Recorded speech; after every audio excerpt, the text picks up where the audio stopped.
Hi everyone. Thank you very much for joining or watching my video. I know it's been a while, and I before I go on and talk about the Arsenal PSG second leg semi-final, I'd like to take some time out to thank all those who reached out to me while when I've not made videos for some time now, and they asked why am I not making videos, and they love my fresh perspective on the game and how I see it, and I really want to appreciate it. But I would appreciate it more if you try to comment, like, and share my videos. I think that's the best way to support me or show you appreciate what I'm doing. So thank you very much for all those who reached out. I really appreciate it. God bless you. So for today's game, Arsenal versus PSG. I know I didn't make any video, but when I was discussing with someone, I said the difference for Arsenal between going into Champions League final and not going would be Mikel Arteta's ingenuity, how he reacts to the game and how he responds. Because this kind of game are games where in-game tactics are needed. There are games where man management is needed. There are games where you have to be in the game. You don't have the time to lose concentration. You have to be in the game. And judging from the first leg and the second leg, Arsenal had the highest XG of all the Premier League teams PSG played against.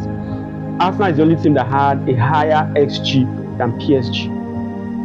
So which means they had more expected goals than PSG. They should have scored more goals than PSG. They should have won the game. Home and away, they had higher XG than PSG, but they lost.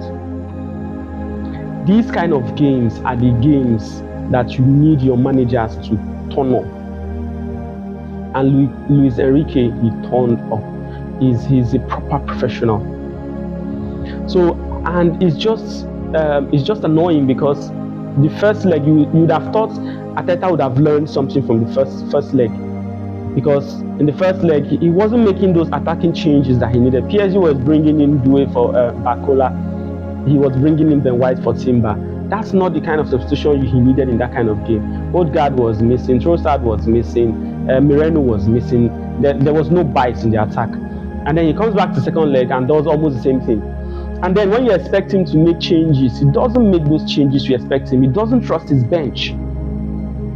And the funny thing is, there's no player at Arsenal that Mikel Arteta didn't bring. These guys are your guys. You're the one that signed him. You signed Raheem Sterling. You brought Waneri from the feeders team. So why are you not using him? Waneri is good enough to play when Odegaard is injured or Saka is injured. He's good enough to play, but he's not good enough to make cameos when they are available. That's what you're telling us. And then he start making excuses of players injured and so. And it's just annoying. You know, I made a series of why I think Mikel Arteta should be sacked, and these are the reasons why I think. I know it's a story for another day, but these are the reasons why I think he should be sacked.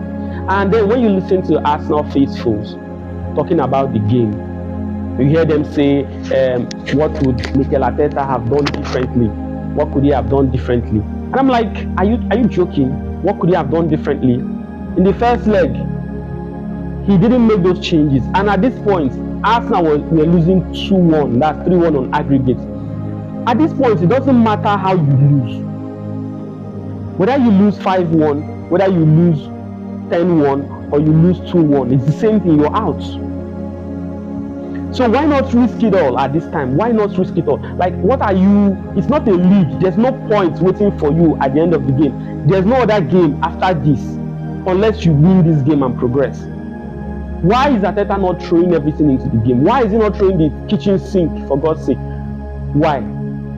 Because I don't know, he likes to coach to the extent that he wants to coach the way they play until they put the ball in the back of the net, and that's not it in the Champions League. This is a cup.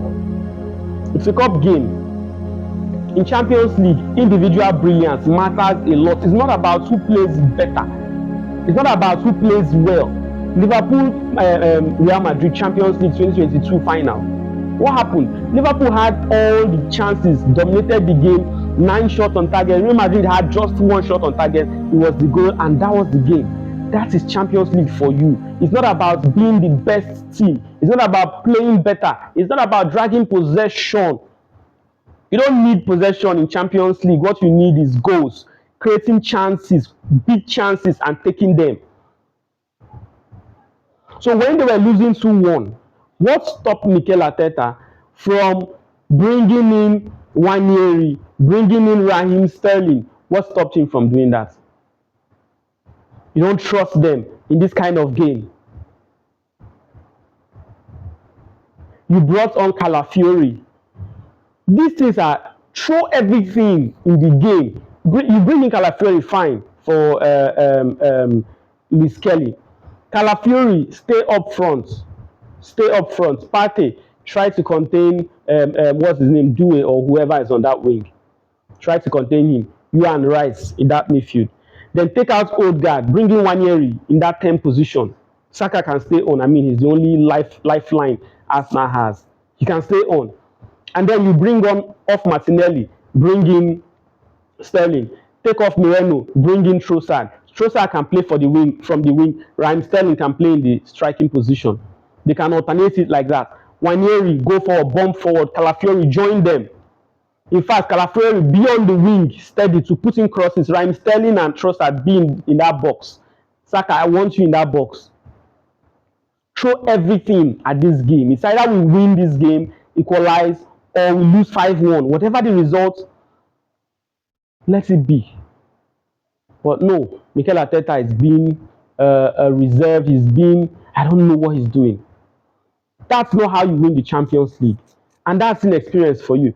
You know, I said it. Arteta's inexperience is going to affect the team. These are the games where you need to give your fringe players the kind of confidence they need. Tell them they are the best player in the world. Remember Liverpool versus Barcelona Champions League semi-final? They lost 3-0 in the first leg away. Second leg at Anfield, Salah was not going to play. Firmino was missing in the attack. What did club do? He brought on Origi, brought on Xherdan Shaqiri, and they made the difference. James Milner was there. They were all fringe players, but they made the difference. 4-0. That's how you play the Champions League. And now, I mean, I'm a Liverpool fan. I have no dog in this fight, but I'm not part of those who want Arsenal to exit the Champions League because I mean, I have 6 Champions League. Arsenal has none. We're not rivals in any way. We're just Premier League rivals. No real rivalry between Liverpool and Arsenal. There's really nothing to drag. We don't have anything we're dragging with them. So I'd have loved if the Premier League, 3 Premier League teams had won the Champions League, the Europa League, and the Conference League.